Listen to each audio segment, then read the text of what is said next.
ಈ ಮುದ್ರಾ ಅಂದರೆ ಏನು ಅನ್ನೋದ್ರಿಂದ ಒಂದು ಬೇಸಿಕ್ ಅಂಡರ್ಸ್ಟ್ಯಾಂಡಿಂಗ್. ಯಾಕೆಂದರೆ ನಮಗೆ ಇವಾಗ ಮುದ್ರೆ ಅಂದರೆ ಏನೋ ಒಂದು ಬೆರಳು ಹಿಡ್ಕೊಳ್ಳೋದು ಅಂತ, ಈ ಥರ ಪೊಸಿಷನ್ ಇಟ್ಕೊಂಬಿಡಿ ಬೆರಳನ್ನು, ಇದನ್ನ ಇಲ್ಲಿ ಟಚ್ ಮಾಡಿ, ಅದು ಎಷ್ಟು ಪ್ರೆಸ್ ಮಾಡಬೇಕು ಅದೇನು ಗೊತ್ತಿಲ್ಲ, ಸುಮ್ಮನೆ ಹಂಗೆ ಇಟ್ಕೊಳ್ತೀವಿ, ಆಮೇಲೆ ಅದು ಬಿಟ್ಟೋಗಿರುತ್ತೆ ಸ್ವಲ್ಪ ಹೊತ್ತದಾದ್ಮೇಲೆ ಮತ್ತೆ ಹಿಡ್ಕೋತೀವಿ. ಸೊ ಹಾಗಾಗಿ ಈ ಮುದ್ರೆ ಅಂದರೆ ಏನು ಎಕ್ಸಾಕ್ಟ್ಲಿ ಇದು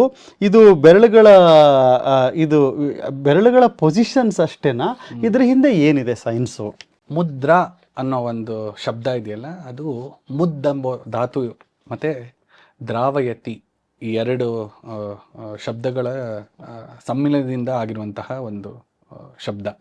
ಮುದ್ದಂದರೆ ಸಂತೋಷ, ಆನಂದ, ಮುದ ಅಂತ ಹೇಳ್ತೀವಲ್ಲ, ಮನಸ್ಸಿಗೆ ಮುದವಾಗಿದೆ ಅಂತ ಹೇಳ್ತೀವಲ್ಲ, ಅದು ಎಲ್ಲಿಂದ ಬಂದಿದೆ? ಸಂಸ್ಕೃತ ಪದ ಮೋದ.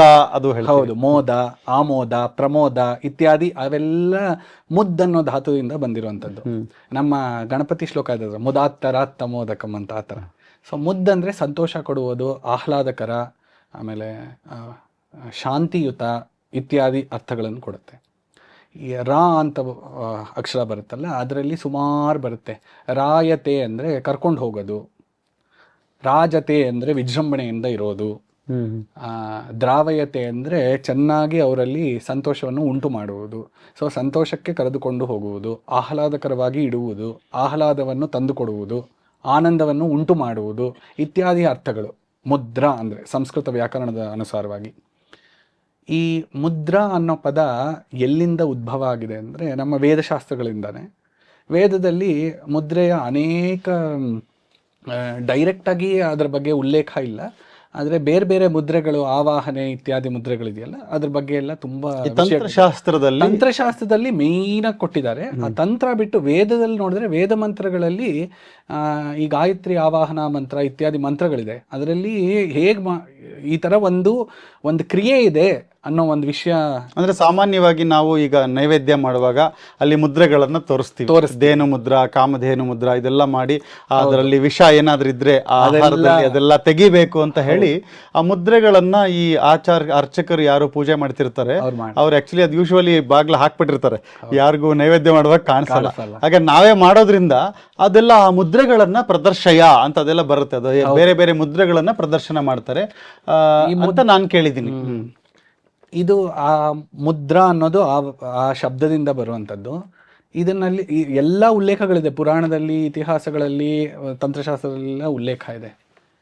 ಇದು ಏನಕ್ಕೆ ಬಂದಿರಬಹುದು? ಮುದ್ರಾ ಅಂದರೆ ಬರೀ ಕೈ ತೋರ್ಸೋದಷ್ಟೇನಾ ಅಂತ ತಾವು ಕೇಳಿದ್ರಿ. ಇಲ್ಲ, ಅಷ್ಟೇ ಅಲ್ಲ. ಮುದ್ರಾ ಅಂದರೆ ನಾವು ಸೈನ್ ಅಂತ ಹೇಳ್ತೀವಲ್ಲ, ಸೀಲ್, ಸೈನ್ ಅಂತ.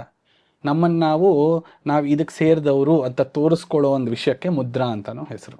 ನೀವು ಕೇಳಿದ್ರಿ, ಕೆಲವೊಬ್ರು ಮುದ್ರಾ ಧಾರಣೆ ಮಾಡ್ತಾರೆ, ಶಂಖಚಕ್ರ, ತಪ್ತ ಮುದ್ರಾ ಧಾರಣೆ ಮಾಡ್ತೀವಿ, ನಾವು ಮಾಡ್ತೀವಿ, ಶಂಖಚಕ್ರ ಧಾರಣೆ ಮಾಡ್ತೀವಿ. ಏನಿರ್ಬೋದು ಶಂಖಚಕ್ರನೇ ಏನಕ್ಕೆ? ಯಾಕೆಂದರೆ ನಾವು ವಿಷ್ಣುಗೆ ಸಂಬಂಧಪಟ್ಟವರು, ವೈಷ್ಣವರು, ಸರಿನಾ? ಸೊ ಅದು ಒಂದು. ಹಾಗೆ ನಾವು ತಿಲಕ ಇಟ್ಕೋತೀವಿ, ಒಬ್ಬೊಬ್ರು ಒಂದೊಂದು ರೀತಿ ತಿಲಕ ಇಟ್ಕೋತಾರೆ. ಏನಕ್ಕೆ? ಇಟ್ ಈಸ್ ಎ ಸೈನ್, ಅದು ಒಂದು ಮುದ್ರೆನೆ, ನಾನು ತೋರಿಸ್ಕೊಳಕ್ಕೆ, ನಾನು ಈ ಸಂಪ್ರದಾಯಕ್ಕೆ ಸೇರಿದವನು, ಈ ಆಚಾರ್ಯರ ಕೆಳಗಡೆ ಬಂದವನು ಅಂತ. ಅದೇ ರೀತಿ ಈ ಮುದ್ರೆಗಳ ಮೇನ್ ಸಿಗ್ನಿಫಿಕೆನ್ಸ್ ಏನಂದರೆ, ಜೀವಾತ್ಮ ಪರಮಾತ್ಮನಿಗೆ ಸೇರಿರುವಂತಹ ಒಂದು ಚೇತನ. ನಮ್ಮ ಚಿತ್ತ, ಅಚಿತ್ತು, ಈಶ್ವರ ಅಂತ ಹೇಳ್ತೀವಲ್ಲ, ಜಡ, ಜೀವ ಮತ್ತು ಭಿನ್ನವಾಗಿರುವಂಥದ್ದು. ಈ ಮುದ್ರೆಯದು ಮೇನ್ ಇಂಪಾರ್ಟೆನ್ಸ್ ಏನಂದರೆ, ನಾವು in order to establish the connection between the supreme and the individual soul. ಅದಕ್ಕೆ ವೇರಿಯಸ್ ಇನ್ಸೈನಿಯಾ ಅಂತ ಹೇಳ್ತೀವಿ. ಅದರಲ್ಲಿ ನಾವು ಶಾರೀರಿಕವಾಗಿ ಧಾರಣೆ ಮಾಡುವಂತಹ ಶಂಖಚಕ್ರ ಇತ್ಯಾದಿಗಳಿರಬಹುದು, ಇಲ್ಲ ಮಾನಸಿಕವಾಗಿ ಯಾವುದೋ ರೀತಿಯಲ್ಲಿ ಭಕ್ತಿಭಾವದಲ್ಲಿ ಭಗವಂತನನ್ನು ನಾವು ಪ್ರೀತಿ ಮಾಡೋದಿರಬಹುದು, ಇಲ್ಲ ಅಂದರೆ ನಮ್ಮ ಕೈಗಳನ್ನು ಅಥವಾ ವಿವಿಧಾಂಗಗಳನ್ನು ಉಪಯೋಗಿಸಿ ಕೆಲವೊಂದು ಮುದ್ರೆಗಳನ್ನು ನಾವು ತೋರಿಸಿ ಭಗವಂತನ ಪ್ರೀತಿಗೆ ಪಾತ್ರರಾಗುವ ಒಂದು ವಿದ್ಯೆ ಇದು. ಇದಕ್ಕೆ ಏನಿರಬಹುದು? ಏನಾದ್ರು ಲಾಜಿಕ್ ಇದೆಯಾ ಅಂತ ಕೇಳಿದ್ರೆ, ನಮ್ಮ ಈ ಜನ್ರೇಷನ್ ಅಂತಲ್ಲ, ದೈನಂದಿನ ಚಟುವಟಿಕೆಗಳಲ್ಲಿ ಎಲ್ಲ ಕಡೆ ನೋಡಬಹುದು. ನೀವು ಒಬ್ಬರ ಹತ್ರ ಮಾತಾಡುವಾಗ ನಮಸ್ಕಾರ ಸರ್, ಚೆನ್ನಾಗಿದ್ದೀರಾ ಅಂತೀವಿ, ಇದೊಂದು ಮುದ್ರೆ, ಹಿಂಗಂತೀವಿ, ಅದೊಂದು ಮುದ್ರೆ. ಹಾಯ್, ಈಗಿನ ಹುಡುಗರೆಲ್ಲ ಹಿಂಗಂತಾರೆ. ಈ ಡ್ಯಾನ್ಸ್ ಎಲ್ಲ ಮಾಡ್ತಾರಲ್ಲ ರೋಡಲ್ಲೆಲ್ಲ, ಈಗ ಯಾವ್ದೋ ಅಣ್ಣಮ್ಮ ಮಾರಮ್ಮ ಇತ್ಯಾದಿ ಗ್ರಾಮ ದೇವತೆಗಳು ಅವರ ಇದು ಮಾಡುವಾಗ, ಪ್ರೊಸೆಷನ್ ಆಗ್ತಿರುವಾಗ, ಜಾತ್ರೆ ಆಗ್ತಿರುವಾಗ ಅಲ್ಲೆಲ್ಲ ಡ್ಯಾನ್ಸ್ ಮಾಡುವಾಗ ಕೆಲವೊಂದು ಮುದ್ರೆ ಇಟ್ಕೊಂಡು ನರ್ತನ ಮಾಡ್ತಾರೆ, ಹುಲಿ ಡ್ಯಾನ್ಸು ಮಾಡ್ತಾರೆ. ಆಮೇಲೆ ಈಗ ನೀವು BTS, ಜೆನ್ಜಿ ಇವರೆಲ್ಲ ಮಾಡುವಾಗ ಈ ನಾನು ತುಂಬಾ ಇಷ್ಟ ಅಂತ ತೋರಿಸ್ಕೊಳ್ಳೋಕೆ ಹಾರ್ಟ್ ಸಿಂಬಲ್ ತೋರಿಸ್ತಾರಲ್ಲ, ಹಿಂಗೆ ಹಾರ್ಟ್ ಸಿಂಬಲ್ ಇದೊಂದು ನೋಡಿ ಮುದ್ರೆಗಳು. ಸೊ ಹಿಂಗಿರ್ತಾರೆ, ಹಿಂಗಂತಾರೆ. ಸೊ ಮುದ್ರೆಗಳು ಬರೀ ಯಾವುದೋ ಮಂತ್ರಕ್ಕೆ ಪೂಜೆಗೆ ಸೀಮಿತವಲ್ಲ. It is a way of communication. ಮಾತು ಒಂದು ರೀತಿ ಆದರೆ ಮುದ್ರೆ ಇನ್ನೊಂದು ರೀತಿ.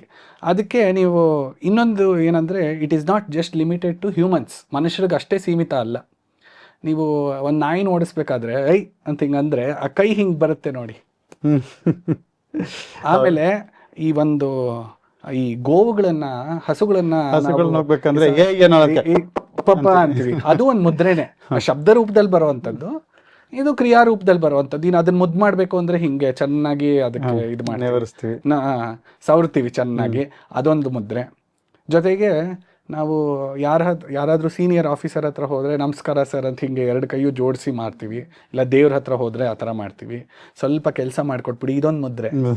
ಸ್ವಲ್ಪ ಕೆಲಸ ಮಾಡ್ಕೊಡ್ತೀವಿ, ಅದು ಹೇಳ್ಬೋದಲ್ಲ ಹಂಗೆ ಸಕ್ಕರೆ ಸ್ವಲ್ಪ ಹಾಕಿ ಅಂತ ಬಾಯಲ್ಲಿ ಹೇಳಿದ್ರೆ ಅರ್ಥ ಆಗುತ್ತೆ, ಆದ್ರೂ ಏನಕ್ಕೆ ಸನ್ನೆ ಮಾಡಿ ತೋರಿಸ್ತೀವಿ.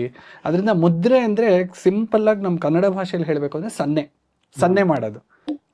ಚಪ್ಪಾಳೆ ಹೊಡಿತಾರೆ, ಇದೆಲ್ಲ ಮುದ್ರೆಗಳ ಕೆಳಗಡೆ ಬರುತ್ತೆ.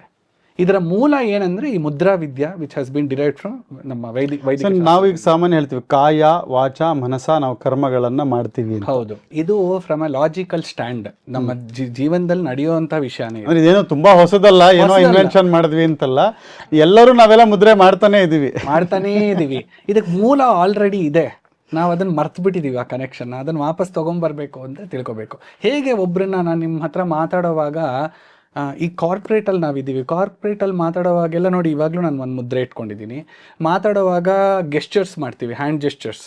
ಅದು ಏನಾಗುತ್ತೆ, ನಾವು ಮಾತಾಡ್ತಾ they get involved in the conversation ಅಂತ ಹೇಳ್ತೀವಿ. ಅಂದರೆ ಅವ್ರು ನಮ್ಮ ಜೊತೆ ಮಾತಾಡ್ಬಿಟ್ಟು ಸಂಭಾಷಣೆಯಲ್ಲಿ ತುಂಬ ಆಸಕ್ತರಾಗ್ತಾರೆ. ಪೊಸಿಷನ್ ಇದೆ ಇವಾಗೆಲ್ಲ, ಸುಮಾರು ವಿಡಿಯೋಸೇ ಬಂದ್ಬಿಟ್ಟಿದೆ, ಈ ತರ ಕೂತ್ಕೋಬೇಕು, ಈ ತರ ಕಾಲ್ ಮೇಲೆ ಇಂಟರ್ವ್ಯೂ ಹೋಗ್ಬೇಕಾದ್ರೆ ಹಿಂಗೆ ಪ್ರೆಸೆಂಟಬಲ್ ಆಗಿರ್ಬೇಕು ಅಂತ. ಅದ್ರ ಜೊತೆ ಮಾತಾಡೋವಾಗ್ಲೂ ಅಷ್ಟೇ, ಕೈ ಯಾವಾಗ್ಲೂ ಡೆಸ್ಕ್ ಮೇಲೆ ಇಟ್ಕೊಳ್ಳಿ, ಹಿಂದೆ ಹಿಂಗೆ ಇಟ್ಕೋಬೇಡಿ, ಇಟ್ ಶೋಸ್ ಲೋ ಕಾನ್ಫಿಡೆನ್ಸ್ ಅಂತ. ಒಂದು ಮನುಷ್ಯನ ಜೊತೆನೇ ನಾವು ಸಂಭಾಷಣೆ ಮಾಡೋವಾಗ ನಮ್ಮ ಒಂದು ಕೈ ಆಗಿರಬಹುದು ಅಥವಾ ನಮ್ಮ ಇಡೀ ಶರೀರದ ಒಂದು ಪೊಸಿಷನ್ ಹೀಗಿದ್ರೆ ಇದು ಅರ್ಥ ಅಂತ ಹೇಳಿದ್ರೆ, ಮನುಷ್ಯನಿಗೂ ಈ ಭೌತಿಕ ಜಗತ್ತಿಗೂ ಮೀರಿದಂತಹ ಶಕ್ತಿ ಪರಮಾತ್ಮ. ಅವನನ್ನು ಅಟ್ರಾಕ್ಟ್ ಮಾಡೋಕ್ಕೆ ಕೆಲವೊಂದು ಮುದ್ರೆಗಳಿರೋದು ನ್ಯಾಯನೇ ಅಲ್ವಾ? ಅವನ ಜೊತೆ ನಾವು ಯಾವುದೇ ರೀತಿ ಇರ್ಬೋದು, ಜ್ಞಾನ ಮಾರ್ಗ, ಭಕ್ತಿ, ಹಠಯೋಗ ಇತ್ಯಾದಿ ಯಾವುದೇ ರೀತಿಲಿ ಹೋದ್ರೂ ಯಾವುದಾದ್ರೂ ಒಂದು ಇನ್ಸ್ಟ್ರೂಮೆಂಟ್ ಬೇಕಲ್ಲ, ಪರಿಕರಗಳು ಬೇಕು. ಅದಕ್ಕೋಸ್ಕರ ಮುದ್ರಾ ಯೋಗ ಅಂತ ಮೊದಲನೇದು. ಎರಡನೇದು, ಎಲ್ಲ ದೇಶಕಾಲ ಪರಿಸ್ಥಿತಿಗಳಲ್ಲೂ ದೇವರ ಪೂಜೆ, ದೇವರ ಉಪಾಸನೆ, ಯಜ್ಞಯಾಗಾದಿಗಳು ಇತ್ಯಾದಿ ವೈದಿಕ ಕಾರ್ಯಗಳಿಗೆ ಪರಿಕರಗಳು ಸಿಗಲ್ಲ. ಅಶ್ವಮೇಧ ಯಾಗ ಇವತ್ತು ಮಾಡು ಅಂದರೆ ಅದಕ್ಕೆ ತಕ್ಕಂಗೆ ಎಲ್ಲ ವಸ್ತುಗಳು ಸಿಗಲ್ಲ. ಹೌದು, ಇಲ್ಲಾಂದ್ರೆ ಯಾವುದೋ ಇನ್ನೊಂದು ಪೂಜೆ ಮಾಡಬೇಕು, ಹೂವುಗಳೇ ಸಿಗೋದು ಕಷ್ಟ ಈಗ. ಸರ್, ನಾವು ಬರೀ ಹೆಸರಲ್ಲಿ ಹೇಳ್ತೀವಿ. ಗಣಪತಿ ಪೂಜೆ ಮಾಡುವಾಗ ಅಲ್ಲಿ 101 ಪುಷ್ಪಗಳ ಹೆಸರು ಬರುತ್ತೆ. ಕೇದಿಗೆ ಪುಷ್ಪ, ನಾವು ಯಾವ ಲೈಫಲ್ಲೇ ನೋಡಿಲ್ಲ ಯಾವತ್ತು. ಅದು ಯಾವ್ಯಾವುದೋ ಪುನ್ನಾಗ ಪುಷ್ಪ ಅಂತ ಎಲ್ಲಿ ನೋಡಿದೀವಿ, ಪುನ್ನಾಗ ಪುಷ್ಪ ಅಂತ. ಸೊ ಹಾಗಾಗಿ ಸುಮ್ಮನೆ ಹೆಸರು ಅದೇ ಮಂತ್ರಾಕ್ಷತೆ ಹಾಕ್ತಿವಿ. ಅದು ಇರೋದು ಒಂದೇ 4 ಥರ ಹೂ. ಮೊದಲೇ ಹೂ ರೇಟ್ ಜಾಸ್ತಿ, ಅವಾಗ ಒಂದು 4 ಯಾವುದಿದೆಯೋ ಎಲ್ಲದಕ್ಕೂ ಅದೇ ರೋಸೆ ಹಾಕ್ತಿವಿ. ಅದೇ ಸಮರ್ಪಯಾಮಿ ಹೆಸರು ಸೇರಿಸ್ಬಿಡ್ತೀವಿ, ಹೆಸರು ಜೊತೆ ಸಮರ್ಪಯಾಮಿ ತಾವು ಹೇಳಿದಾಗೆ ಎಷ್ಟೋ ತರದ ವೆರೈಟಿಗಳಿದೆ, ಅದು ನಮಗೆ ಗೊತ್ತಿಲ್ಲ. ಹೌದು. ಸೊ ಆದ್ರಿಂದ ದೇವರ ಜೊತೆ ಸಾನ್ನಿಧ್ಯ ಬೆಳೆಸ್ಕೊಳ್ಳೋಕ್ಕೆ, ನಮ್ಮ ಜೀವನದಲ್ಲೇ ನಾವು ಉನ್ನತಿ ಪಡ್ಕೊಳ್ಳೋಕ್ಕೆ ನಾವು ಮಾಡುವಂತಹ ಒನ್ ಆಫ್ ದ ಕ್ರಿಯೇಸ್ ಏನು ಅಂದರೆ ಮುದ್ರಾ ಯೋಗ. ಸೊ ಈಗ ಈ ಮುದ್ರೆ ಇದೊಂದು ಅಂದರೆ ಭಗವಂತನ ಜೊತೆ ನಮ್ಮ ಜೀವದ ಕನೆಕ್ಷನನ್ನು ಎಸ್ಟಾಬ್ಲಿಷ್ ಮಾಡೋದಕ್ಕೆ ಅದೊಂದು ಸೈನ್ ಲ್ಯಾಂಗ್ವೇಜ್ ಅಂತ ಹೇಳ್ತೀವಿ. ನಾವು ಹೊರಗಡೆ ಮುದ್ರೆಗಳು ಮಾಡ್ತೀವಿ, ಅದಕ್ಕೆ ನಾವು ಮುದ್ರೆ ಅಂತ ಹೇಳಲ್ಲ. ನಾವು ಬಾಡಿ ಲ್ಯಾಂಗ್ವೇಜ್ ಅಂತೀವಿ, ಹಾಯ್ ಅಂತೀವಿ, ಗ್ರೀಟಿಂಗ್ಸ್ ಅಂತೀವಿ, ಹ್ಯಾಂಡ್ ಶೇಕ್ ಮಾಡ್ತೀವಿ, ಸೊ ಇಲ್ಲ ಅಪ್ಕೋತೀವಿ ಯಾರನ್ನೋ. ಸೊ ಇದೆಲ್ಲ ನಾವು ಬಾಡಿ ಲ್ಯಾಂಗ್ವೇಜ್ ಒಬ್ಬರನ್ನ ವ್ಯವಹಾರದಲ್ಲಿ ನಾವೇನೇನ್ ತರ್ತೀವಿ ಇದು ನಮ್ಮ ವ್ಯವಹಾರ ಅಲ್ಲ. ನೀವು ಒಳಗಡೆ ಒಬ್ಬ ಭಗವಂತ ಇದ್ದಾನೆ, ಅವನ ಜೊತೆಗೆ ನೀವು ಕನೆಕ್ಟ್ ಆಗಬೇಕು ಅಂದ್ರೆ ಈ ಮುದ್ರೆಗಳ ಒಂದು ಆ ಸರ್ಕ್ಯೂಟ್ ನೀವು ಏನು ಕನೆಕ್ಟ್ ಮಾಡಬೇಕು ಅನ್ನೋದಾದ್ರೆ ಇದು ಸೈನ್ಸ್ ಅಂತ ಹೇಳ್ತೀರಾ. ನನ್ನ ಮುಂದಿನ ಪ್ರಶ್ನೆ ಅಂದ್ರೆ ಈ ಬೆರಳುಗಳಿಗೆ ಈ ದೇಹದ ಪಾರ್ಟ್ಸ್ಗಳಿಗೆ, ಯಾಕಂದ್ರೆ ನಾವು ಇದೊಂದು ನಮ್ಮ ಬಾಡಿ ಇದೆ, ಕೈಯಲ್ಲಿ ಒಂದು ಇಲ್ಲೊಂದು 5 ಬೆರಳು, ಎಡಗೈ ಬಲಗೈಯಲ್ಲಿ ಬೆರಳುಗಳಿದೆ, ಇದರದ್ದು ಒಂದು ಪೊಸಿಷನ್ಸ್ಗಳನ್ನ ನೀವು ಹೇಳ್ತೀರಾ. ಇದರ ಹಿಂದೆ ಏನು ಸಂಬಂಧ, ಇದಕ್ಕೂ ನಮ್ಮ ದೇಹಕ್ಕೂ ಒಳಗಡೆ ಇರೋ ಭಗವಂತನಿಗೂ ಏನು ಇದ್ರದ್ದು ಕ್ಲಾರಿಟಿ ಏನು ಕೊಡ್ಬೋದಾ ನೀವು, ಕನೆಕ್ಷನ್ ಏನು ಅಂತ? ಬಹುಶಃ ಈ ವಿಷಯ ಗೊತ್ತಿರಬಹುದು ಕೆಲವೊಬ್ಬರಿಗೆ, ಆದರೂ ನಮಗೆ ಎಲ್ಲರಿಗೂ ಗೊತ್ತಿರುವಂಥ ವಿಷಯ, ನಮ್ಮ ದೇಹ ಬಂದು ಪಂಚಭೂತಗಳಿಂದ ಮಾಡಿರುವಂಥದ್ದು. ಅಗ್ನಿ, ವಾಯು, ಆಕಾಶ, ಪೃಥ್ವಿ, ಜಲ. ಅದಕ್ಕೆ ಸಂಬಂಧಪಟ್ಟ ಹಾಗೆ ಇಂದ್ರಿಯಗಳಿಗೆ ಗೋಚರ ಆಗಬೇಕು ಅಂದರೆ ಪಂಚ ತನ್ಮಾತ್ರಗಳು ಅಂತ ಹೇಳ್ತೀವಿ. ಶಬ್ದ, ಸ್ಪರ್ಶ, ರೂಪ, ರಸ, ಗಂಧ. ಅದರಲ್ಲಿ ನೀವು ಕ್ಲಿಯರ್ ಆಗಿ ನೋಡಿದ್ರೆ ಸ್ಟಾರ್ಟ್ ಆಗೋದೇ ಶಬ್ದ ಮತ್ತು ಸ್ಪರ್ಶದಿಂದ. ಶಬ್ದ ಮತ್ತು ಸ್ಪರ್ಶ. ಶಬ್ದ ಅಂದರೆ ಎಲ್ಲೋ ಏನೋ ಆಗ್ತಿದೆ ಅಂದರೆ, ಇವಾಗ ಯಾರೋ ರೋಡಲ್ಲಿ ಗಲಾಟೆ ಆಗ್ತಿರುತ್ತೆ, ಯಾವುದೋ ಆಕ್ಸಿಡೆಂಟೋ ಏನೋ ಆಗ್ತಿರುತ್ತೆ, ತಕ್ಷಣ ನಮ್ಮ ಕಿವಿ ಎಷ್ಟು ಇದು ಅಂದರೆ ಅಲ್ಲಿ ಹೋಗಿ ನೋಡಬೇಕು ಅಂತ. ಈ ಭಯಾನೂ ಅಷ್ಟೇ. ಈಗ ನೀವು ಹೇಳಿದ್ರಿ ಶಬ್ದ, ನನ್ನ ಎಕ್ಸ್ಪೀರಿಯನ್ಸ್ ಇಂದ ನಾನು ರಿಲೇಟ್ ಮಾಡೋದಾದ್ರೆ, ಈಗ ನೀವು ಈ ಗೋಸ್ಟ್ ಮೂವೀಸ್ ನೋಡ್ತೀವಿ ನಾವು, ನೀವು ಅದರದ್ದು ಸ್ವಿಚ್ ಸೌಂಡ್ ತೆಗೆದು ಬಿಟ್ರೆ ನಿಮಗೆ ಭಯ ಆಗಲ್ಲ. ಹೌದು. ಅವರು ಇಡೀ ಭಯ ಹೆಂಗ್ ಕ್ರಿಯೇಟ್ ಮಾಡ್ತಾನೆ, ಒಬ್ಬ ಹೋಗ್ತಾ ಇರ್ತಾನೆ, ಸಡನ್ ಆಗಿ ಅನ್ನತ್ತದೊಂದು ಸೌಂಡ್ ಜೋರಾಗಿ, ಹೌದು, ಆದಾಗ ನಮಗೆ ಭಯ ಆಗುತ್ತೆ. ಆಕ್ಚುಲಿ ಭಯ ಆಗೋದು ಆ ವಿಜುವಲ್ ಇಂದ ಅಲ್ಲ, ಭಯ ಆಗೋದು ಸೌಂಡ್ ಇಂದ ಅಂತ ನಾನು ತಿಳ್ಕೊಂಡಿದ್ದೀನಿ. ಆ ಸೌಂಡ್ ಎಫೆಕ್ಟ್ ಏನಾದ್ರೂ ತೆಗೆದು ಬಿಟ್ರೆ ನೀವು, ನಿಮ್ಗೆ ಎಂತಹ ಗೋಸ್ಟ್ ಮೂವಿ ನೋಡಿದ್ರು ನಿಮಗೆ ಭಯ ಆಗಲ್ಲ. ಅದನ್ನ ತಾವು ಹೇಳ್ತಾ ಇದ್ದೀರಾ, ಶಬ್ದದ ಮಹತ್ವ. ಹೌದು. ಅದಕ್ಕೆ ಎಷ್ಟೋ ಇನ್ಸ್ಟಾಗ್ರಾಮ್ ರೀಲ್ಸು ಬಂದ್ಬಿಟ್ಟಿದೆ. ಅವ್ರು ಏನ್ ಮಾಡ್ತಾರೆ, ದೆವ್ವದ ಮೂವಿ ಇರುತ್ತೆ, ಆದ್ರೆ ಅದಕ್ಕೆ ಬ್ಯಾಕ್ ಗ್ರೌಂಡ್ ಮ್ಯೂಸಿಕ್ ಯಾವ್ದೋ ಫನ್ನಿ ಮ್ಯೂಸಿಕ್ ಹಾಕ್ಬಿಟ್ಟಿರ್ತಾರೆ. ಅದ್ರ ಏನ್ ಭಯನೇ ಆಗಲ್ಲ ಅದನ್ನ ಪ್ರೂವ್ ಮಾಡಕ್ಕೆ ಜನರಲ್ಲಿ. ಈಗ ಈ ಶಬ್ದ ಸ್ಪರ್ಶ ಯಾಕೆ ತುಂಬಾ ಮುಖ್ಯವಾಗಿರುವಂಥದ್ದು ಅಂದ್ರೆ, ನೀವು ಏನೇ ಹೇಳಿದ್ರು ಫಸ್ಟು ಅದು ಕಿವಿ ನಾವು ಫೋರ್ಸಿಬಲ್ ಆಗಿ ಮುಚ್ಚಿದ್ರೆ ಮಾತ್ರ ಮುಚ್ಕೊಳ್ಳುತ್ತೆ, ಇಲ್ಲ ಅಂದ್ರೆ ಎಲ್ಲ ಓಪನ್ ಇರುತ್ತೆ. ಅಟ್ಲೀಸ್ಟ್ ಮೂಗಾದ್ರೂ ಉಸಿರಾಡುವಾಗ ಸ್ವಲ್ಪ ಹೊತ್ತು ಆಕ್ಯುಪೈ ಆಗಿರುತ್ತೆ, ಮತ್ತೆ ನಿದ್ದೆ ಟೈಮಲ್ಲೂ ಸ್ವಲ್ಪ ಹೊತ್ತು ಕ್ಲೋಸ್ ಆಗಿರುತ್ತೆ. ಅದು ಯಾವಾಗ್ಲೂ 24/7 ಇರುತ್ತೆ, ಬಟ್ ಆದ್ರೂ ರೆಸ್ಟಿಂಗ್ ಪೀರಿಯಡ್ ಅಂತ ಅದಕ್ಕೂ ಇರುತ್ತೆ. ಅದು ಕಿವಿಗೆ ಹಂಗಲ್ಲ. ಕಿವಿಗೆ ನಾ ಹೇಳ್ತಿರೋದು ಈ ಶಾರೀರಿಕವಾಗಿರುವಂತಹ ಕಿವಿ. ಒಳಗಡೆ ನಾವು ನಿದ್ದೆ ಮಾಡುವಾಗ ಕೇಳಿಸಲ್ಲ, ಅದು ಬೇರೆ. ಮನಸ್ಸು ಆಫ್ ಆಗಿರುತ್ತೆ. ಹೌದು, ಮನಸ್ಸು ಆಫ್ ಆಗಿರುತ್ತೆ ಅಂತ. ಸ್ಪರ್ಶ ಈ ಎರಡು ಇದೆಯಲ್ಲ, ಇವಾಗ ಯಾರೋ ಒಬ್ಬರನ್ನ ನಾವು ಮುಟ್ತೀವಿ, ನಮಗೆ ತುಂಬ ಇಷ್ಟ ಆದವ್ರನ್ನ ಹೋಗಿ ಮುಟ್ಟಿದಾಗ ಮನಸ್ಸಿಗೆ ಏನೋ ಒಂಥರ ಸಂತೋಷ. ಅವ್ರು ಮಾತಾಡಿದಾಗ ಅಯ್ಯೋ ಕರ್ಣಾನಂದ. ಯಾರೋ ಇಷ್ಟ ಆಗಿಲ್ಲ ಅಂದರೆ ಕರ್ಣ ಕಠೋರ. ಅವ್ರನ್ನ ಅವ್ರು ಮುಟ್ಟೋದು ಬೇಡಪ್ಪ, ಅವ್ರ ಕಡೆ ತಲೆ ಇಟ್ಕೊಂಡು ನಿದ್ದೆ ಮಾಡಲ್ಲ, ಆ ಲೆವೆಲ್ಗೆ ಯೋಚನೆ ಮಾಡ್ತೀವಿ. ಅದರಿಂದ ಈ ಎರಡು ಎಷ್ಟು ಇಂಪಾರ್ಟೆಂಟ್ ಇರಬಹುದು. ಆ ಇಂಪಾರ್ಟೆನ್ಸನ್ನು ತೋರ್ಸೋಕ್ಕೆ ಅಂತಾನೆ ಇದ್ರ ಬಗ್ಗೆ ಮಂತ್ರ ಚಿಕಿತ್ಸಾ ಮತ್ತು ಮುದ್ರಾ ಚಿಕಿತ್ಸಾ ಅಂತ ವೇದಗಳಿಂದ ಬಂದಿರುವಂತಹ ವಿಷಯ, ಋಷಿಮುನಿಗಳಿಂದ. ಶಬ್ದ ಅಂದರೆ ಮಂತ್ರ, ಸ್ಪರ್ಶ ಅಂದರೆ ಮುದ್ರ. ಶಬ್ದ ಅಂದರೆ sound, through sound you will be able to connect to Parabrahman. ಮುದ್ರಾ ಅಂದರೆ through different hand gestures, through touch you will be able to connect to Parabrahman. ಆ ಪರಬ್ರಹ್ಮನ್ ಅಂತರ್ಯಾಮಿ ರೂಪದಲ್ಲಿ ನಮ್ಮ ಒಳಗಡೆ ಇರೋವಾಗ, ನಮ್ಮ ಕಠೋಪನಿಷತ್ ಇತ್ಯಾದಿ ಉಪನಿಷತ್ತುಗಳಲ್ಲಿ ತುಂಬ ಚೆನ್ನಾಗಿ ಹೇಳಿದ್ದಾರೆ. ಏನಂದರೆ ಯೋಗ ಆಗಲಿ ಯಾವುದೇ ವಿದ್ಯೆ ಆಗಲಿ, ನಾವು ಪರಮಾತ್ಮನ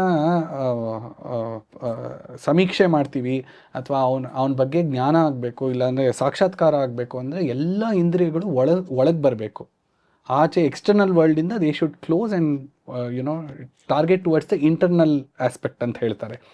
ಅದಾಗಬೇಕು ಅಂದರೆ ಈ ಎರಡು ತುಂಬ ಇಂಪಾರ್ಟೆಂಟು. ಮಂತ್ರದ ಮುಖಾಂತರ it ಸ್ಟೆಬಿಲೈಸಸ್ your body through sound frequencies. ನಾವು ಮಾಡೋ ಅನೇಕ ಮುದ್ರೆಗಳು ಏನಂದರೆ, ನಾವು ಹೇಳಿದ್ನಲ್ಲ ಈ ಭೌತಿಕ ಶರೀರ ಪಂಚಭೂತಗಳಿಂದ ಮಾಡಿರುವಂಥದ್ದು. ಆ ಪಂಚಭೂತಗಳು they are represented by 5 fingers. ಅದು ಯಾವುದು ಅಂದರೆ, ಈ ತಂಬಿದೆಯಲ್ಲ, ಇದು ಅಂಗುಷ್ಟ, ಅಗ್ನಿ, ವಾಯು, ಆಕಾಶ, ಪೃಥಿವಿ, ಜಲ. ಒಂದೊಂದರಲ್ಲೂ ಒಂದೊಂದು ತತ್ವಗಳಿದೆ. ಆ ತತ್ವಗಳು ಏನಕ್ಕೆ ಇಲ್ಲೇ ಇದೆ? ಇವಾಗ ನೀವು ಏನೋ ಒಂದು ವಸ್ತುನ ನೋಡ್ತೀರಾ ಅಂತ ಇಟ್ಕೊಳ್ಳಿ, ಅದನ್ನು ನೋಡಿದ್ಮೇಲೆ ಅದು ಹೇಗಿದೆ ಅಂತ ಸ್ಪರ್ಶ ಮಾಡಬೇಕು ಅಂದರೆ ಫಸ್ಟು ಕೈ ಹಿಂಗೆ ಹೋಗೋದು. ಯಾರು ಹಿಂಗೆ ಮುಟ್ಟಲ್ಲ ಯಾವುದನ್ನು. ಇವಾಗ ಏನೋ ಸೀರೆ ನೋಡ್ತಾರೆ ಹೆಂಗಸರು ಅಂಗಡಿಲಿ, ಸಿಲ್ಕ್ ಸ್ಯಾರಿ ನೋಡ್ತಾರೆ, ಅಯ್ಯೋ ಇದು 10,000, ಇದು 50,000, ಅಯ್ಯೋ ಹೌದಾ, ಏನಕ್ಕೆ 50,000 ಹಿಂಗೆ ನೋಡ್ತಾರೆ ಸೀರೆ ಕ್ವಾಲಿಟಿ ಕ್ವಾಲಿಟಿ ಹೆಂಗಿದೆ ಅಂತ. ಯಾಕೆ? ಬೆರಳುಗಳಿಂದ. ಈಗ ನೋಡಿ ಆನ್ಲೈನ್ ಅಲ್ಲಾದ್ರೆ ಅದು ಮಾಡಕ್ಕಾಗಲ್ಲ, ಅದಕ್ಕೆ ನಾವು ಫಿಸಿಕಲ್ ಶಾಪಿಂಗ್ಗೆ ಹೋಗ್ಬೇಕು. ಸೊ ಅಲ್ಲಿ ಹೋಗಿ ಟಚ್ ಮಾಡಿ ನೋಡ್ತಾರೆ. ಹಾಗೆ ಇವಾಗ ಯಾವುದೋ ಒಂದು ವಸ್ತು ಇದೆ, ಈಗ ಅನ್ನ ಬೆಂದಿದ್ಯಾ ಅಂತ ನೋಡ್ಬೇಕು ಅಂದ್ರೆ ಯಾರು ಹಿಂಗೆ ಮುಟ್ಟು ನೋಡಲ್ಲ, ಹಿಂಗೆ ಮುಟ್ಟು ನೋಡೋದು. ಏನಕ್ಕೆ ಹೇಳಿದೆ ಅಂದರೆ ಸಿಂಪಲ್ ಎಕ್ಸಾಂಪಲ್ಸ್. ಜೀವನದಲ್ಲಿ ನಾವು ಏನು ಮಾಡಿದ್ರು ಇದು ಎಷ್ಟು ಪ್ರಮುಖವಾಗಿರೋ ಪಾತ್ರ ಹೊಂದಿದೆ ಅನ್ನೋಕ್ಕೆ. ಒಂದು ಚಿಕ್ಕ ಚಿಕ್ಕ ವಿಷಯಕ್ಕೆ ಇಷ್ಟು ಪ್ರಮುಖವಾಗಿದೆ ಅಂದರೆ ಇನ್ನು ನಮ್ಮ ಆರೋಗ್ಯ, ಆಧ್ಯಾತ್ಮ, ಮಾನಸಿಕ ಸಂತುಲನೆ ಇದೆಲ್ಲ ಬೇಕು ಅಂದರೆ ಅದು ಇದರಿಂದಾನೇ ಸಾಧ್ಯ. These are like the entry points towards the body ಅಂತ ಹೇಳ್ಬೋದು. ನಿಮ್ಮ ಕಾಲಲ್ಲೂ ಅಷ್ಟು ಸೆನ್ಸಿಟಿವಿಟಿ ಇಲ್ಲದೆ ಇರಬಹುದು. ಕೈಯಲ್ಲಿರುವಂತಹ ಸೆನ್ಸಿಟಿವಿಟಿ ಈವನ್ ಪ್ರೂವನ್ ಸೈಂಟಿಫಿಕಲಿ, ನಿಮ್ಮದು ವೇರಿಯಸ್ ಲೇಯರ್ಸ್ ಆಫ್ ಸ್ಕಿನ್ ಇರುತ್ತಲ್ಲ, ಎಂಡೋಡರ್ಮಿಸ್, ಎಪಿಡರ್ಮಿಸ್ ಇತ್ಯಾದಿ. the sensitivity of hands are much more than the sensitivity of the feet ಅಂತ ಹೇಳ್ತಾರೆ. ಅದರಿಂದ ಅದನ್ನು ವೇದದಲ್ಲಿ ನಮ್ಗೆ ಹೇಳಿದ್ದಾರೆ, these are the entry points ಅಂತ. ಪಂಚತನ್ಮಾತ್ರಗಳು ಶಬ್ದ, ಸ್ಪರ್ಶ, ರೂಪ, ರಸಗಂಧ ಚೆನ್ನಾಗಿ ತಿಳಿಬೇಕು ಅಂದರೆ ಅದಕ್ಕೆ ಸ್ಟಾರ್ಟಿಂಗ್ ಪಾಯಿಂಟೇ ಕೈ. ಇದರಲ್ಲಿ 5 ತತ್ವಗಳಿದೆ ಅಂತ.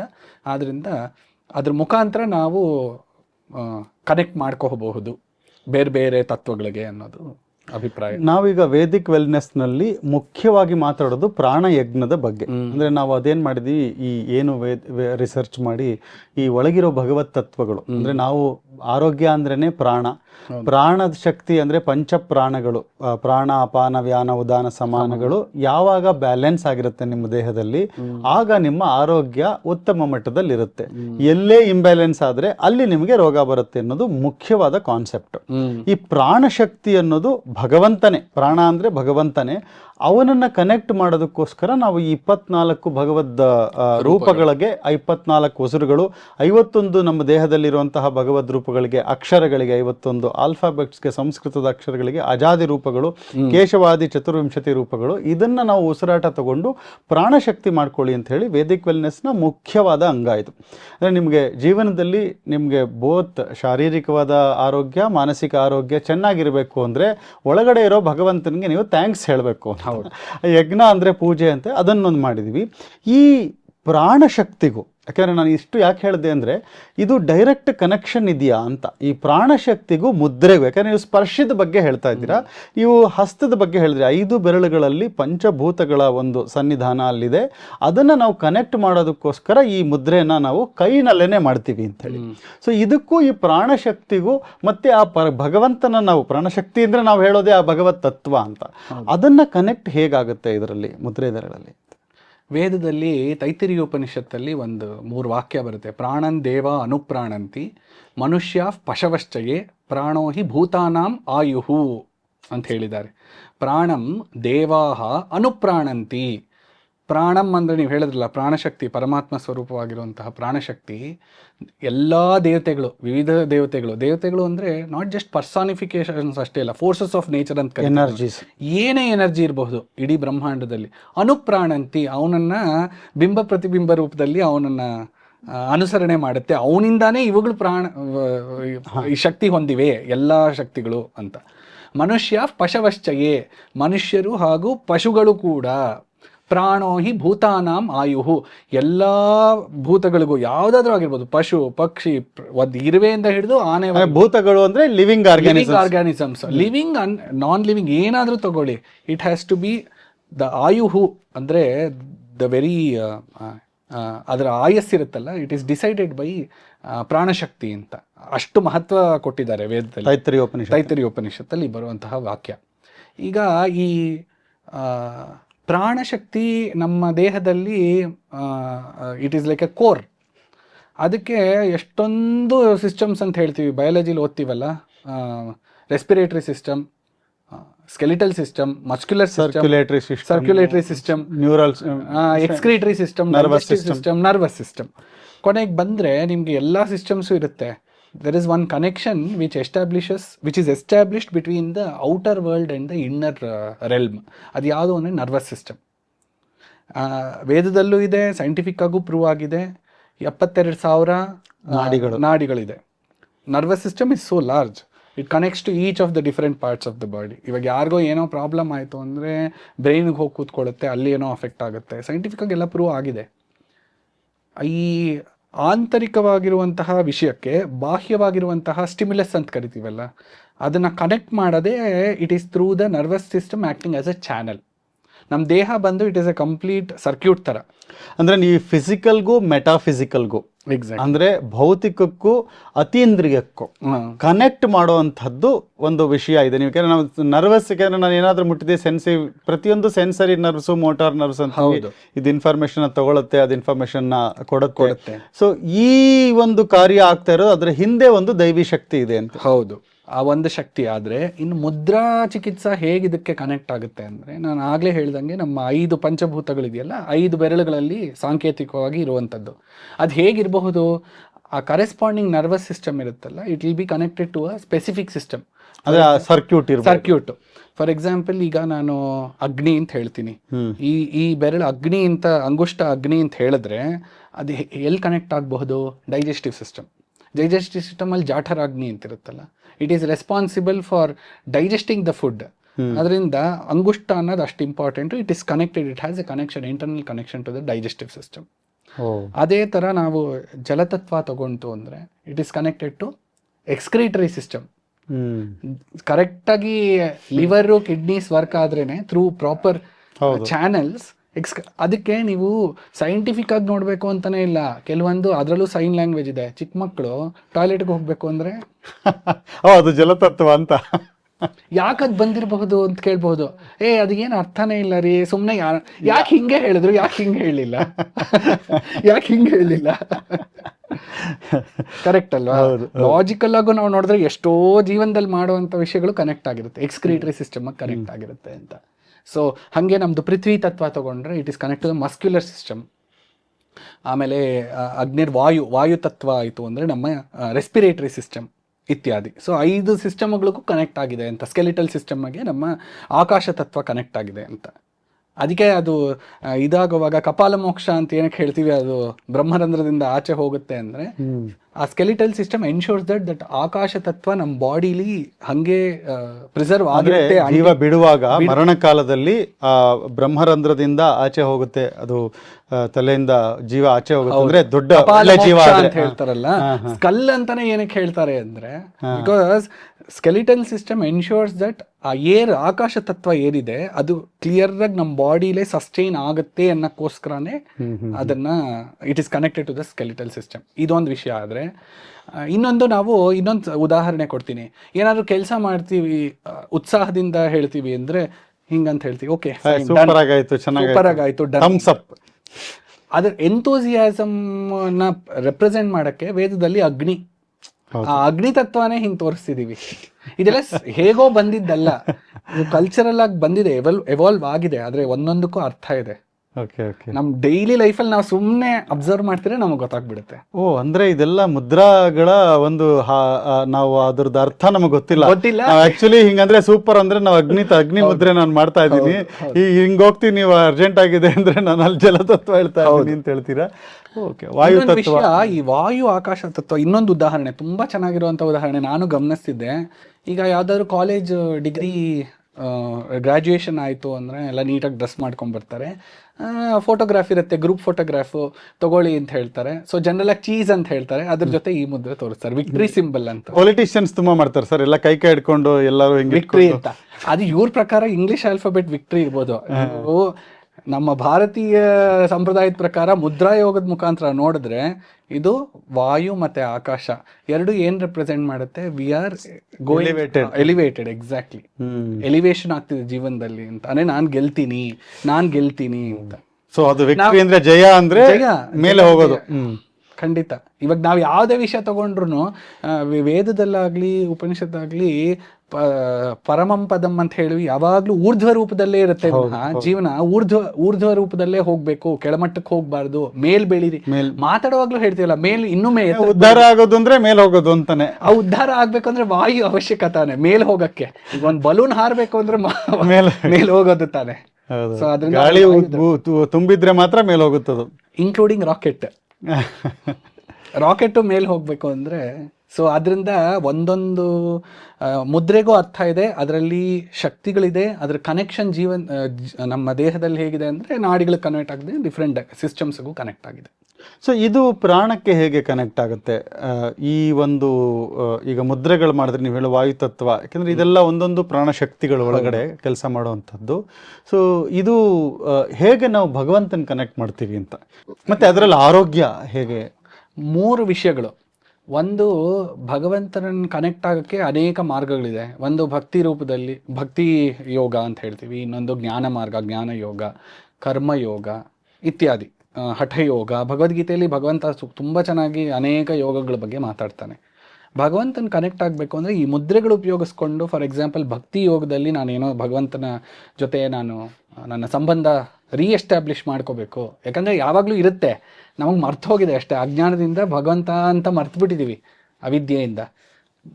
ಎಷ್ಟೋ ನಮ್ಮ ತಂತ್ರಶಾಸ್ತ್ರಗಳಿರ್ಬೋದು, ಇಲ್ಲಾಂದರೆ ನಮ್ಮ ಎಷ್ಟೋ ಆಚಾರ್ಯರ ಕೃತಿಗಳಲ್ಲಿರ್ಬೋದು, ನೀವು ನೋಡಿದ್ರೆ ಶಂಕರಾಚಾರ್ಯರಾಗಲಿ, ಆದಿಶಂಕರ ಭಗವತ್ಪಾದರು, ಭಗವದ್ ರಾಮಾನುಜರು, ಶ್ರೀಮದ್ ಆನಂದ ತೀರ್ಥರು, ಮಧ್ವಾಚಾರ್ಯರು, ಇವರೆಲ್ಲ ತುಂಬ ವಿಸ್ತಾರವಾಗಿ ಮುದ್ರಾ ಪ್ರಯೋಗದ ಬಗ್ಗೆ ಮಾತಾಡಿದ್ದಾರೆ. ಎಲ್ಲಿ?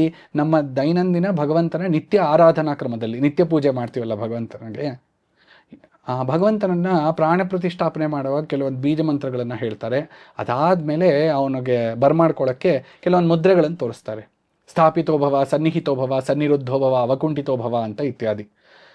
ಆ ಮುದ್ರೆ ತೋರಿಸ್ತಾರೆ. ಯಾಕೆ ಅಂದರೆ ಆ ಮುದ್ರೆ ತೋರಿಸಿದಾಗ ಅವನಿಗೆ ಪ್ರೀತಿ ಆಗುತ್ತೆ ಅಂತ ನಮ್ಮ ಮೇಲೆ. ಇವಾಗ ನಾನೇ ನಿಮಗೆ ನಿಮ್ಮ ಹತ್ರ ಬಂದ್ಬಿಟ್ಟು ಬನ್ನಿ ನಮ್ಮ ಮನೆಗೆ ಬನ್ನಿ, ದಯವಿಟ್ಟು ನೀವು ಬರಲೇಬೇಕು ಅಂತ ನಾ ಕೇಳಿದ್ರೆ ನಿಮ್ಗೆ ಖುಷಿ ಆಗುತ್ತೆ. ಬರೀ ಹಿಂಗೆ ನಾನು ಕೈ ಕಟ್ಕೊಂಡ್ಬಿಟ್ಟು ಬನ್ನಿ ನಮ್ಮ ಮನೆಗೆ ಬನ್ನಿ ಆಯ್ತಾ ಅಂತ ಹೇಳಿದ್ರೆ ನಿಮ್ಗೆ ಇಷ್ಟ ಆಗುತ್ತಾ? ನೀವು ಖಂಡಿತ ಬರಬೇಕು, ಬಂದು ನಮ್ಮ ಆತಿಥ್ಯ ಸ್ವೀಕರಿಸ್ಬೇಕು ಅಂತ ನಾನು ಹಿಂಗೆ ತೋರಿಸ್ತೀನಿ ನೋಡಿ. ಇದು ಎಲ್ಲಿಂದ ಬಂದ? ಭಗವಂತನಿಗೆ ತೋರಿಸ್ತಿದ್ದಿದ್ದು ಯಾಚನಾ ಮುದ್ರಾ ಅಂತ. ಬರಲೇಬೇಕು, ತಾವು ಯಾಚನೆ ಮಾಡ್ತಿದ್ದೀವಿ, ಬರಲೇಬೇಕು ಅಂತ, ಅಲ್ಲಿಂದ ಸ್ಟಾರ್ಟ್ ಆಗಿರೋದು. ಸೊ ಭಗವಂತನಿಗೆ ಭಕ್ತಿ ಮಾರ್ಗದಲ್ಲಿ ನಾವು ಪೂಜೆ ಮಾಡುವಾಗ ಭಗವಂತನ ಜೊತೆ ಹೇಗೆ ಒಂದು ಆತ್ಮೀಯತೆಯನ್ನು ಬೆಳೆಸ್ಕೊಳ್ಳೋಕ್ಕೆ ನಾವು ಮಾತಾಡ್ತೀವೋ, ಅದೇ ರೀತಿಯಲ್ಲಿ ಆತ್ಮೀಯತೆಯನ್ನು ಬೆಳೆಸ್ಕೊಳ್ಳೋಕ್ಕೆ ಆ ಪಾಸಿಟಿವ್ ಎನರ್ಜಿನ ಅಟ್ರ್ಯಾಕ್ಟ್ ಮಾಡೋಕ್ಕಾಗಲಿ, ಅಥವಾ ನಮ್ಮಲ್ಲಿ ಆ ಪಾಸಿಟಿವ್ ಎನರ್ಜಿ ಜನರೇಟ್ ಮಾಡೋಕ್ಕಾಗಲಿ, ರೀಎಸ್ಟಾಬ್ಲಿಷ್ ಮಾಡೋಕ್ಕಾಗಲಿ ಮಾಡುವಂತಹ ಒಂದು. ಎರಡನೇದು, ಜ್ಞಾನ ರೂಪದಲ್ಲಿ ಭಗವಂತನ ಸಾಕ್ಷಾತ್ಕಾರ ಆಗಬೇಕು ಜ್ಞಾನ ಮಾರ್ಗದಲ್ಲಿ ಅಂತ. ಚಿನ್ಮುದ್ರಾ, ಜ್ಞಾನ ಮುದ್ರಾ, ಧ್ಯಾನ ಮುದ್ರಾ ಇತ್ಯಾದಿ ಅನೇಕ ಮುದ್ರೆಗಳಿದೆ. ಆ ಮುದ್ರೆಗಳನ್ನು ಉಪಯೋಗಿಸ್ಕೊಂಡು ನಾವು ಅನೇಕ ಜನ ಡಿಫ್ರೆಂಟ್ ಟೈಪ್ಸ್ ಆಫ್ ಮೆಡಿಟೇಷನ್ ಮಾಡ್ತಾರೆ. ಪ್ರಾಣಾಯಾಮ ಆಗಿರಬಹುದು, ಇಲ್ಲ ಅಂದರೆ ವಿಪಸ್ಸನ ಆಗಿರಬಹುದು, ಬೌದ್ಧರಲ್ಲಿ ಸ್ವಲ್ಪ ಅದು ಪ್ರಚಲಿತವಾಗಿರುವಂಥದ್ದು. ಅವ್ರು ಮಾಡಿದಾಗ ಆತ್ಮಜ್ಞಾನ ಬೇಕು, ಇಲ್ಲಾಂದರೆ ಪರಮಾತ್ಮನ ಬಗ್ಗೆನೇ ಜ್ಞಾನ ಬೇಕು ಅಂದಾಗ ಅದು ಒಂದು ಜ್ಞಾನ ಮಾರ್ಗದಲ್ಲಿ ಹೋಗುವಂಥದ್ದು. ಇನ್ನು ಆರೋಗ್ಯಕ್ಕೆ ಸಂಬಂಧಪಟ್ಟಿದ್ದು ಹೇಗೆ ಅಂದರೆ, ಇದನ್ನು ಒಂದು ಸಿಂಪಲ್ಲಾಗಿ ಹೇಳಬೇಕು ಅಂದರೆ ಒಂದು ಸಣ್ಣ ಉದಾಹರಣೆ ಕೊಡ್ತೀನಿ. ಭಾರತೀಯ ಸಂಪ್ರದಾಯದಲ್ಲಿ ಮೇಲೆ ಕೂತ್ಕೊಂಡು ಊಟ ಮಾಡೋ ಪದ್ಧತಿನೇ ಇಲ್ಲ. ಕೆಳಗಡೆ ಕೂತ್ಕೊಂಡು ಸುಖಾಸನದಲ್ಲಿ ಕೂತ್ಕೊಂಡು ಫೋರ್ಕು ಸ್ಪೂನು ಏನು ಉಪಯೋಗಿಸ್ತೆ ನಮ್ಮ 5 ಬೆರಳುಗಳಲ್ಲಿ ಅದನ್ನು ಚೆನ್ನಾಗಿ ಕಲಸಿ ಮಿಶ್ರ ಮಾಡಿ ಸವಿಯುವಂತಹ ಪದ್ಧತಿ ಇದೆ.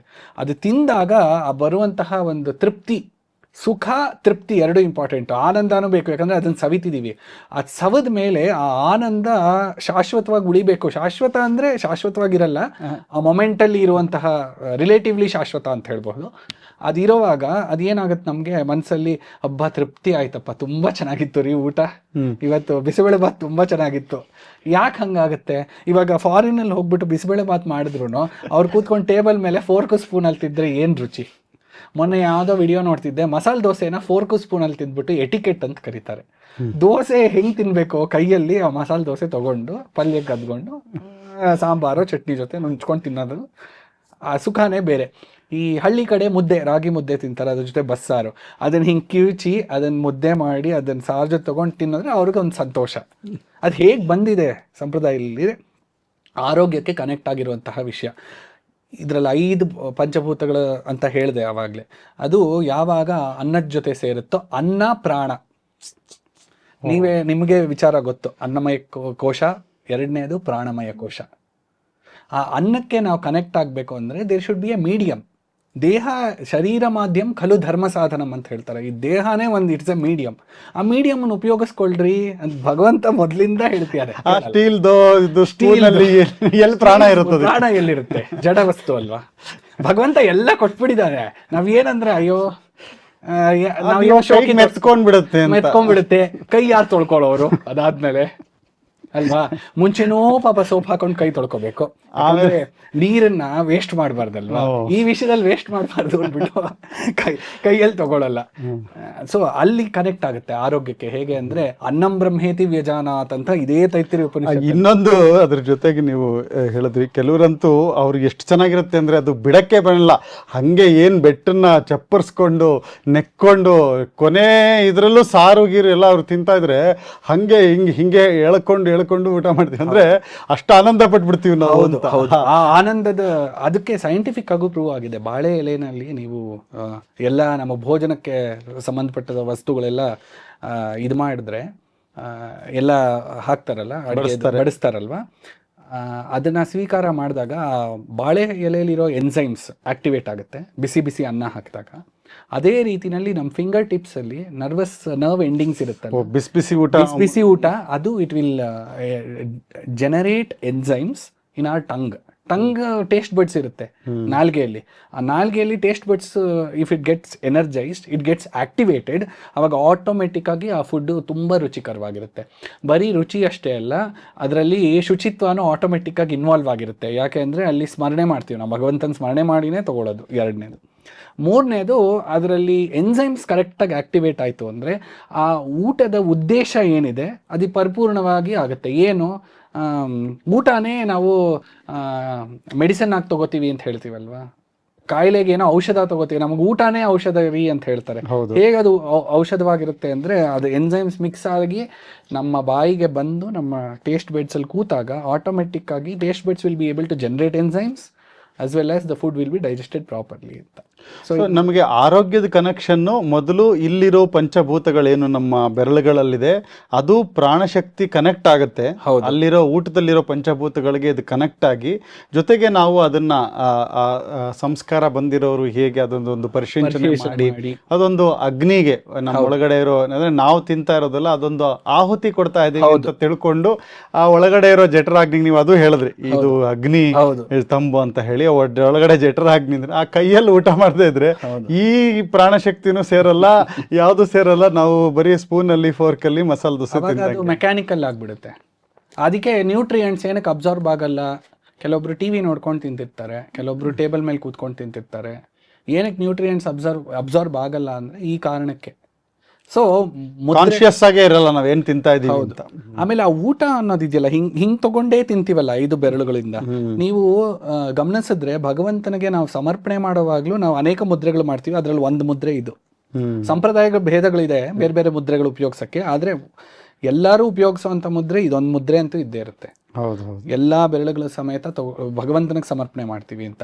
ಅಲ್ಲಿ ಬಾಹ್ಯ ರೂಪದಲ್ಲಿರುವಂತಹ ಅರ್ಚಾವತಾರದಲ್ಲಿರುವಂತಹ ಭಗವಂತ ಇಲ್ಲಿ ಅಂತರ್ಯಾಮಿಯಾಗಿ ಒಳಗಡೆ ಇದ್ದು ನಮ್ಮನ್ನ ಪ್ರೇರಣೆ ಮಾಡುವಂತಹ ಪ್ರಾಣಶಕ್ತಿ ಎನ್ನುವ ಭಗವಂತ. ಅವಾಗ ಊಟ ಕೊಟ್ಟಾಗ ನೀವು ಹೇಳ್ದಂಗೆ ಯಜ್ಞ ಸ್ವರೂಪದಲ್ಲಿ ಅದು ಹೋಗೋದ್ರಿಂದ ಇಲ್ಲಿನೂ ನಾವು ಮುದ್ರೆನೇ ತೋರಿಸ್ದಂಗೆ ಭಗವಂತನಿಗೆ. ತುಂಬ ಒಂಥರ ವಿಶೇಷವಾದ ವಿಷಯಗಳಿದೆ. ಅಂದರೆ ಸಾಮಾನ್ಯವಾಗಿ ಯಾರು ಟಚ್ ಮಾಡದೇ ಇರುವಂತಹ ಸಬ್ಜೆಕ್ಟನ್ನು ನೀವು ಟಚ್ ಮಾಡೋದಷ್ಟೇ ಅಲ್ಲ, ಅದರದ ಡೀಪ್ ಸೈನ್ಸನ್ನು ನೀವು ತಿಳಿಸಿದ್ದೀರಾ. ವೀಕ್ಷಕರೇ, ನೋಡಿದ್ರಿ ನೀವು ಮಂತ್ರ ಚಿಕಿತ್ಸೆ, ಮುದ್ರ ಚಿಕಿತ್ಸೆ, ಇದರ ಮಹತ್ವವನ್ನು ನಮಗೆ ಇವತ್ತು ಡಾಕ್ಟರ್ ಆದಿತ್ಯ ರಂಗನ್ ಅವರು ತಿಳಿಸ್ಕೊಟ್ಟಿದ್ದಾರೆ. ಆರೋಗ್ಯನ ಇಂಪ್ಲಿಮೆಂಟ್ ಮಾಡಬೇಕು, ಈ ಎಲ್ಲ ಜ್ಞಾನವನ್ನು ಇಂಪ್ಲಿಮೆಂಟ್ ಮಾಡಬೇಕು ಅಂದರೆ ಈ ಶ್ರದ್ಧಾ ಸರ್ಕಲ್ ಮೆಂಬರ್ನ ಜಾಯಿನ್ ಆಗಿ, ಮತ್ತೆ ನಮ್ಮ ಈ ವೇದಿಕ್ ವೆಲ್ನೆಸ್ ಯೂಟ್ಯೂಬ್ ಚಾನಲ್ನ ಲೈಕ್ ಮಾಡಿ, ಸಬ್ಸ್ಕ್ರೈಬ್ ಮಾಡಿ.